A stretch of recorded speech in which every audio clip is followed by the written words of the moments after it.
வணக்கம் நேர்களே, இது ஷர்மிளா டாக்கீஸ். நான் உங்கள் டாக்டர் ஷர்மிளா. தொடர்ந்து கொல்கட்டா சம்பவம், அதுக்கப்புறம் ஹேமா கமிட்டி ரிப்போர்ட், இதெல்லாத்தையும் பத்தி யூடியூப்லயும் சரி, மெயின் ஸ்ட்ரீம் மீடியாலையும் சரி பெரிய சர்ச்சைகள் ஏற்படுத்திட்டு இருக்கு.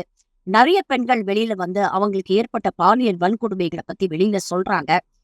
எல்லா விக்டிம்ஸ் கிட்டயும் ஸ்டாண்டர்டா சமூக வலைதளங்கள்ல கமெண்ட் போடுறவங்களும் சரி, இல்ல நெறியாளர்களும் சரி கேட்கக்கூடிய ஒரு கேள்வி, இவ்வளவு நாளைக்கு அப்புறம் வெளியில வந்து சொல்றீங்களே, இது சம்பவம் நடந்த உடனே நீங்க சொல்லிருக்கலாமே, தைரியமா போய் கம்ப்ளைண்ட் கொடுத்திருக்கலாமே போலீஸ்ல, உடனே நடவடிக்கை எடுத்திருப்பாங்களே, ஏன் இவ்வளவு தாமதம்? இது போன்ற கேள்விகளை தொடர்ந்து கேட்கிறாங்க. யதார்த்தத்துல என்ன நடக்குது, சிஸ்டம் எப்படி இயங்குது அப்படிங்கறத உணர்த்தக்கூடிய வகையில் தமிழ்நாட்டில் நடந்த ஒரு சம்பவத்தை இன்னைக்கு நான் உங்களுக்கு வந்து நரேட் பண்ண போறேன். கிட்டத்தட்ட ஆகஸ்ட் 9ஆம் தேதி கொல்கட்டால அந்த பெண் மருத்துவருடைய கற்பழிப்பு மற்றும் கொலை சம்பவம் நடந்ததுன்னு நினைக்கிறேன். ஆகஸ்ட் 12ஆம் தேதி தஞ்சாவூர்ல பாப்பநாடு அப்படிங்கிற ஒரு கிராமத்துல ஒரு கூட்டு பாலியல் வன்கொடுமை நடக்குது. சம்பந்தப்பட்ட பெண் நல்ல படித்த பெண், அவங்க மாஸ்டர்ஸ் இன் மைக்ரோபயாலஜி, சென்னையில வேலை செய்யறாங்க. ஒரு நாள் 2 நாள் லீவ் எடுத்துக்கிட்டு ஊர்ல இருக்கக்கூடிய கிராமத்தில் இருக்கக்கூடிய தந்தையை பார்க்க இந்த பெண் போயிருக்கிறா. அது மட்டும் இல்ல, காலேஜ்ல அவங்களுடைய சர்டிபிகேட்ஸ் ஏதோ அவங்க வாங்க வேண்டி இருந்ததாம். அது மட்டும் இல்லாம பேங்க்ல ஏதோ கேவைசி வெரிஃபிகேஷன்ஸ் கொடுக்க வேண்டிய தேவை இருந்தது. அதனால அவங்க கிராமத்துக்கு போனாங்க அப்படின்னு சொல்லப்படுது. கிராமத்துக்கு போன அந்த பெண், படித்த அந்த பெண்ணுக்கு நேர்ந்த கதி என்ன தெரியுமா? காலேஜுக்கு போயிட்டு இந்த சர்டிபிகேட்ஸ் எல்லாம் வாங்கிட்டு ரிட்டர்ன் வரும்பொழுது இவர்களுக்கு தெரிந்த ஒரு நபர், அந்த குற்றவாளியுடைய பேரு கவிதாசன், அவன் பைக்ல வந்து வா வண்டியில நான் உன்னை கூட்டிட்டு போறேன்னு சொல்லியிருக்கான். இந்த பொண்ணு வேண்டாம், இருட்டிடுச்சு, வீடு பக்கத்துலதான் இருக்கு, நான் போய்க்கிறேன், தேவையில்லை அப்படின்னு சொல்லியிருக்கிறா. இவங்களுக்குள்ள ஏதோ வாய் வார்த்தை தகராறு ஏற்பட்டிருக்கு. கோபத்துல அந்த பையன் அந்த பெண் கிட்ட இருந்து அவளோட பைய பிடுங்க முயற்சி பண்ணிருக்கான். பைக்குள்ள தன்னுடைய பேங்க் டாக்குமெண்ட், சர்டிபிகேட்ஸ் இதெல்லாம் இருக்கு அப்படின்னு தெரிஞ்சோன்ன அந்த பெண் வந்து போராடி இருக்கிறா. இதெல்லாம் தாண்டி அந்த பையன் பைக்ல அந்த பெண்ணை பிடித்து தரன்னு இழுத்துக்கிட்டு போய் பக்கத்துல இருக்கக்கூடிய ஒரு ஷெட், தன்னுடைய வீட்டுல இருந்து ஜஸ்ட் ஒரு ஃபர்லாங் தூரத்துலதான் அந்த ஷெட் இருக்கு வச்சுக்கோங்களேன். அந்த ஷெட்டுக்குள்ள கூட்டிட்டு போனா அங்க 6 பேர் இருந்திருக்கிறாங்க. 6 பேர்ல 2 பேர் வெளியில காவல் காக்கும் பொழுது இந்த கவிதாசனும் இவனுடைய நண்பர்களும் சேர்ந்து அந்த பெண்ணை கூட்டு பாலியல் வன்கொடுமை செஞ்சிருக்கிறாங்க. நீ சத்தம் போட்டா உன்னை கொன்னுடுவோம் அப்படின்ட்டு உடஞ்ச பியர் பாட்டில வச்சு அந்த பெண்ணை மிரட்டி மாறி மாறி அந்த பெண்ணை வந்து இவங்க வந்து மானபங்கப்படுத்தி இருக்கிறாங்க. இத வீடியோவோட எடுத்திருக்கிறாங்க இந்த கைவர்கள். இவ்வளோ விஷயத்தையும் முடிச்சுட்டு அவனுங்க அங்கேருந்து எஸ்கேப் ஆயிட்டானுங்க. வலியில வேதனையில அந்த பெண் திரும்பவும் தன்னுடைய உடைகளை அணிந்து கொண்டு 2 அடி தள்ளி வீடு, பாவம் இந்த சம்பவம் நடக்கும் பொழுது அந்த பெண்ணுடைய வயதான தந்தை வீட்டுல இருந்திருக்கிறாரு, ஓய்வு எடுத்துக்கிட்டு இருந்திருக்கிறாரு. பெண்ணுக்கு இது போன்ற ஒரு விஷயம் நடந்தது கூட அந்த பாவம் அந்த மனுஷனுக்கு தெரியல. கஷ்டப்பட்டு வீட்டுக்கு போன உடனே தன்னுடைய சகோதரியோட கணவனுக்கு இந்த பெண் போன் செய்திருக்கிறாள். போன் செஞ்சு நடந்த விஷயத்தெல்லாம் சொல்லி உடனே வாங்க, இவங்கள சும்மா விடக்கூடாது, நான் வரேன், நாம போய் போலீஸ்ல கம்ப்ளைண்ட் கொடுப்போம் அப்படின்னு சொல்லி உடனே போலீஸ்ல கம்ப்ளைண்ட் கொடுக்க தயாரா இருந்திருக்கிறா. சம்பவம் ஆகஸ்ட் 12ஆம் தேதி கிட்டத்தட்ட 3-3:30 மணி அளவுக்கு இந்த சம்பவம் நடக்குது. உடனே அந்த பெண் வந்து தன்னுடைய அக்கா வீட்டுக்காரருக்கு போன் பண்ணி சொல்லி அவங்க சொந்தக்காரங்களை கூட்டிட்டு நேரா பாப்பநாடுல இருக்கக்கூடிய போலீஸ் ஸ்டேஷனுக்கு இவங்க போயிருக்கிறாங்க. அங்க இருந்த இன்ஸ்பெக்டர் சூர்யா செஞ்ச காரியம் என்ன தெரியுமா? நியாயமா ஒரு போலீஸ் ஸ்டேஷனுக்கு ஒரு பெண் இந்த மாதிரி கூட்டு பாலியல் வன்கொடுமைக்கு ஆளாகி உடல்ல இவ்வளவு காயங்களோட வந்தா ஒரு இன்ஸ்பெக்டர், அதுவும் ஒரு பெண் இன்ஸ்பெக்டர், நியாயமா என்ன பண்ணி இருக்கணும்? உடனே எஃப்ஐஆர் ஃபைல் பண்ணி சம்பந்தப்பட்ட இடத்துல, சம்பவம் நடந்த இடத்த போய் செக்யூர் பண்ணி அங்க இருக்கக்கூடிய ஆதாரங்களை திரட்டி அந்த பெண்ணுக்கு உடனே மருத்துவ உதவி கிடைக்கிறதுக்கு ஏற்பாடு பண்ணி இதெல்லாம் செஞ்சிருக்கணுமா இல்லையா? ஆனா இன்ஸ்பெக்டர் சூர்யா என்ன தெரியுமா செஞ்சிருக்கிறாங்க? கம்ப்ளைண்ட்டை எழுதி கொடுங்க, ரிட்டன் கம்ப்ளைண்டா கொடுத்தாதான் நாங்க ஏத்துப்போம், ஓரலா கம்ப்ளைண்ட் கொடுத்தாலாம் நாங்க ஏத்துக்க முடியாது, அது மட்டும் இல்ல, இது எங்க ஜூரிஸ்டிக்ஷன்ல இல்லைங்க, நீங்க நேரா பட்டுக்கோட்டைக்கு போங்க, இது எங்க ஜூரிஸ்டிக்ஷன்ல வராது, அதனால நீங்க அங்க போய் கம்ப்ளைண்ட் பண்ணுங்க அப்படின்னு சொல்லிட்டு இந்த பெண்ணை பட்டுக்கோட்டைக்கு போக சொல்லியிருக்கிறாங்க. எது 3:30க்கு இந்த சம்பவம் நடக்குது. 4:30 மணிக்கு பாப்பநாடுல இருக்கக்கூடிய போலீஸ் ஸ்டேஷன், இந்த போலீஸ் ஸ்டேஷன் சம்பவம் நடந்த இடத்துல இருந்து ஜஸ்ட் 1 கிலோமீட்டர் தூரத்துலதான் இருக்கு. அங்க போய் சொன்னதுக்கு அங்கேருந்து பட்டுக்கோட்டைக்கு போய் கம்ப்ளைண்ட் கொடுங்க அப்படின்னு சொல்லியிருக்காங்க. உடனே அங்கேருந்து கிளம்பி கிட்டத்தட்ட 14 கிலோமீட்டர் தள்ளி இருக்கக்கூடிய பட்டுக்கோட்டை ஆலுமன்ஸ் போலீஸ் ஸ்டேஷனுக்கு போய் அங்க கம்ப்ளைண்ட் கொடுத்தா அவங்க என்ன சொல்லியிருக்கிறாங்க?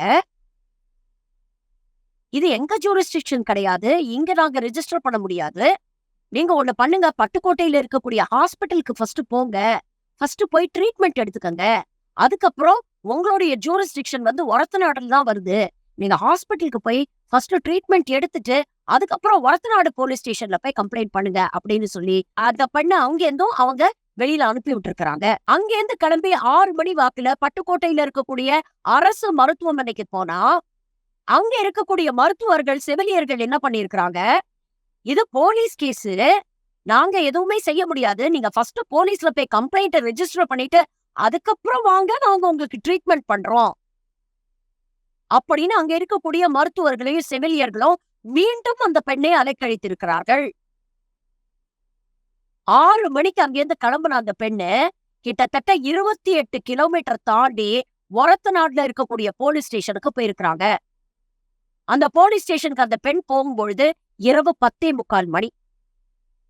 ஒரத்தநாடு போலீஸ் ஸ்டேஷனுக்கு போய் அங்க கம்ப்ளைண்ட் கொடுத்தோன்னே, அங்கேருந்து அவங்க ஆரம்பிச்சு ஜெனரல் ஹாஸ்பிட்டலுக்கு அந்த பெண்ணை கூட்டிட்டு போயிருக்கிறாங்க. அங்க கூட்டிட்டு போய் தான் அந்த பெண்ணுக்கு முதலுதவி செய்யப்பட்டிருக்குது. சம்பவம் நடந்தது 3:30 மணிக்கு. கிட்டத்தட்ட 7, 8 மணி நேரத்துக்கு அப்புறம் தான் அந்த பெண்ணுக்கு முதலுதவி, மருத்துவ உதவி கிடைத்திருக்கிறது. இதெல்லாம் செஞ்சு முடிச்சிட்டு அடுத்த நாள் காலையில 7 மணிக்கு, கிட்டத்தட்ட சம்பவம் நடந்து 15 மணி நேரத்துக்கு அப்புறம் தான் ஒரத்தநாடு போலீஸ் ஸ்டேஷன்ல எஃப்ஐஆர் பதிவு பண்ணியிருக்கிறாங்க. 15 மணி நேரம் யோசிச்சு பாருங்க.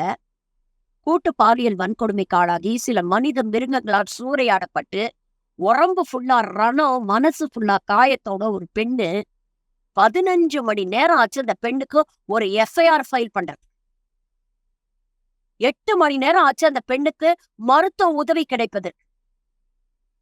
இப்படி இருக்குது நிலைமை. அதுவும் எஃப்ஐஆர் ஃபைல் பண்ணாங்களே, எந்த லட்சணத்துல ஃபைல் பண்ணிருக்கிறாங்க பாருங்க. அந்த பெண் மிக தெளிவாக தன்னை கூட்டு பாலியல் வன்கொடுமை செஞ்ச அந்த 6 பேர் மேலேயும் சேர்த்து கம்ப்ளைண்ட் கொடுத்திருக்கிறான். இதுல ஒரு சிறார் வேற இன்வால்வ்டு. ஆனா வெறும் 4 பேர் மேல மட்டும் கம்ப்ளைண்ட ஃபைல் பண்ணிட்டு, வெளியில 2 பேர் காவலுக்கு நின்னாங்க. இத நாங்க இன்வெஸ்டிகேட் பண்ணிட்டு இருக்கோம். இன்வெஸ்டிகேட் பண்ணிட்டு ஆதாரம் கிடைச்சதுக்கு அப்புறம் தான் கம்ப்ளைண்ட் எஃப்ஐஆர்ல சேர்ப்போம் அப்படின்னு சொல்லியிருக்காங்க அங்க ஒரத்தநாடுல இருக்கக்கூடிய இன்ஸ்பெக்டர். இத்தனைக்கும் விக்டிம் ரொம்ப தெளிவா யாரு என்னன்னு அடையாளத்தோட இவங்க தான் என்ன வந்து மானபங்கப்படுத்தினது அப்படின்றத சொல்லியிருக்கிறாங்க. 15 மணி நேரத்துக்கு அப்புறம் எஃப்ஐஆர் ஃபைல் பண்றாங்களே, அந்த சம்பவம் நடந்த இடத்துல எவ்வளவு எவிடன்சஸ் வந்து மிஸ் ஆயிருக்கும் யோசிச்சு பாருங்க. ஒரு எஃப்ஐஆர் வந்து உடனே ஃபைல் பண்ணணும், எவ்வளவு சீக்கிரம் முடியுமோ ஒரு விஷயத்துல எஃப்ஐஆர் ஃபைல் பண்ணணும்னு எதுக்கு சொல்றாங்க? 2 விஷயங்கள். ஒண்ணு, விக்டிமோடைய ஸ்டேட்மெண்ட் ரொம்ப ஸ்பான்டேனியஸா இருக்கும். இயல்பாக நடந்ததை நடந்தபடி சொல்லுவாங்க. அவங்க மெமரி ஃப்ரெஷ்ஷா இருக்கும். நீங்க நேரத்தை கடத்த கடத்த கடத்த விக்டிமோடைய மெமரி வந்து மாறலாம். இல்ல சில விஷயங்களை வந்து சொல்றதுக்கு பயந்துகிட்டு சொல்லாம விடலாம். இல்ல மேலும் சில விஷயங்களை மாத்தி சொல்லலாம், இல்ல சேர்த்து சொல்லலாம். இல்ல பல பேரோட அச்சுறுத்தலுக்கு பயந்து சொல்லாமையே கூட போகலாம். 15 மணி நேரத்துல சம்பந்தப்பட்ட அந்த குற்றவாளிகள் எவ்வளவு எவிடன்ஸ் மேனிப்புலேட் பண்ணிருக்கலாம், அந்த இடத்தை எவ்வளவு கிளீன் அப் பண்ணிருக்கலாம், எந்த சாட்சியமும் எந்த எவிடன்ஸும் கிடைக்காதபடி எந்த அளவுக்கு அவங்க வேலை செஞ்சிருக்கலாம் யோசிச்சு பாருங்க. இதை விட உச்சபட்ச கேவலம் என்னன்னா, அடுத்த நாள் மேஜிஸ்ட்ரேட் முன்னால இந்த பெண்ணை ப்ரொடியூஸ் பண்றாங்க. அப்ப கைது செய்யப்பட்ட அந்த 4 பேர் அங்க இருக்கிறாங்க. அதுல ஒருத்தன் நேரடியா வந்து இந்த பெண் கிட்ட போலீசார் முன்னாலே பேசியிருக்கிறான். பேசி மிரட்டி இருக்கிறான். என் பேரை சொல்லாத, என் மேல கம்ப்ளைண்ட் கொடுக்காத அப்படின்னு சொல்லி நேரடியாக போலீசார் இருக்கும் பொழுது கோர்ட் வளாகத்துல அந்த பெண்ணை மிரட்டி இருக்கிறான் பாருங்க. அடித்த பெண்ணுக்கே இந்த நிலைமைன்னா, கிராமத்துல இருக்கக்கூடிய படிக்காத பெண்கள், சமூக ரீதியாக பொருளாதார ரீதியாக பின்தங்கிய பெண்கள், சின்ன குழந்தைங்க, இவங்களுக்கெல்லாம் எவ்வளவு அச்சுறுத்தல் இருக்கும் யோசிச்சு பாருங்க. ஒரு உத்தரப்பிரதேஷ்ல நடந்ததுன்னா கேள்வி கேட்கிறோம், ஒரு பீகார்ல நடந்ததுன்னா கேள்வி கேட்கிறோம். அதுவும் பாஜக ஆளக்கூடிய மாநிலங்கள்ல இது நடந்ததுன்னா உடனே நாம பொங்கி கேள்வி கேட்கிறோம்ல. இன்னைக்கு இது தமிழ்நாட்டுல நடந்திருக்கே. இங்கேயும் சிஸ்டம் அவ்வளவு மோசமா தானே இருக்கு. இதுக்கு அரசாங்கம் என்ன பதில் சொல்ல போகுது? இதுல நடுவுல சம்பந்தப்பட்ட அந்த முக்கியமான குற்றவாளி கவிதாசனை வைத்து ஒரு அரசியல் நடந்தது. பாஜக தலைவர் திரு அண்ணாமலை அவர்கள் இந்த கவிதாசனுடைய பழைய போட்டோவை எடுத்து போட்டு, பாருங்க இவர் திமுகவை சேர்ந்தவர், உதயநிதியோட ஃபேன் கிளப்ல இவர் மெம்பரா இருக்கிறாரு அப்படின்னு 5-6 வருஷத்துக்கு முன்னால எடுத்த போட்டோவை எடுத்து போட்டிருக்கிறார். உடனே திமுக ஆளுங்க பதிலுக்கு 5 வருஷத்துக்கு முன்னால இவர் திமுக இருந்தாரு, அதுக்கப்புறம் அதை விட்டுட்டு அதிமுகவுல போய் சேர்ந்துட்டாரு, இப்ப கரண்டா அவர் பாஜகவுல தான் இருக்கிறாரு அப்படின்னு சொல்லி பாஜகவுல அவர் இருக்கக்கூடிய அண்ணாமலையோட அந்த போஸ்டர்லாம் எடுத்து போட்டு அவங்க வந்து ஒரு அரசியல் பண்றாங்க. இதனால யாருக்கு லாபம்? அந்த ஆளு திமுகவுல இருந்தா என்ன, இல்ல ஏடிஎம்கேல இருந்தா என்ன, இல்ல பிஜேபியில இருந்தா என்ன? மிருகம் மிருகம் தானே, அவன் செஞ்ச தப்பு தப்பு தானே. அப்போ உன் கட்சியில இருக்கிறவன் தான் இப்படி செஞ்சான், என் கட்சியில இருக்கிறவன் தான் இப்படி செஞ்சான் அப்படின்னு பேசுறதுல என்ன பிரயோஜனம்? இங்க சிஸ்டம் சரியா இருந்தா எந்த கட்சியை சேர்ந்தவன் செஞ்சாலும், அவன் எவ்வளவு பெரிய பதவியில இருந்தாலும் உடனே அவன் மேல நடவடிக்கை எடுக்கணுமா இல்லையா? அந்த பொண்ணு ஒரே ஒரு கேள்வி கேட்கிறா. சம்பவம் நடந்த உடனே நான் என்னுடைய சொந்தக்காரங்களை கூட்டிட்டு போலீஸ் ஸ்டேஷன்ல 1 மணி நேரத்துக்குள்ள நான் வந்து கம்ப்ளைண்ட் கொடுத்துட்டேன். அந்த குற்றவாளிகளுக்கு தண்டனை வாங்கி கொடுக்கணும் அப்படிங்கிற எண்ணம் என் மனசுல இருக்கு, அந்த தைரியமும் எனக்கு இருக்கு. ஆனா இந்த சிஸ்டம் எனக்கு ஒத்துழைக்க மாட்டேங்குது. இதை எவ்வளவு நாள் இழுத்தடிப்பாங்க? எப்போ இது முடியும்? எப்போ நான் மறுபடியும் போய் என் வேலையில சேர முடியும்?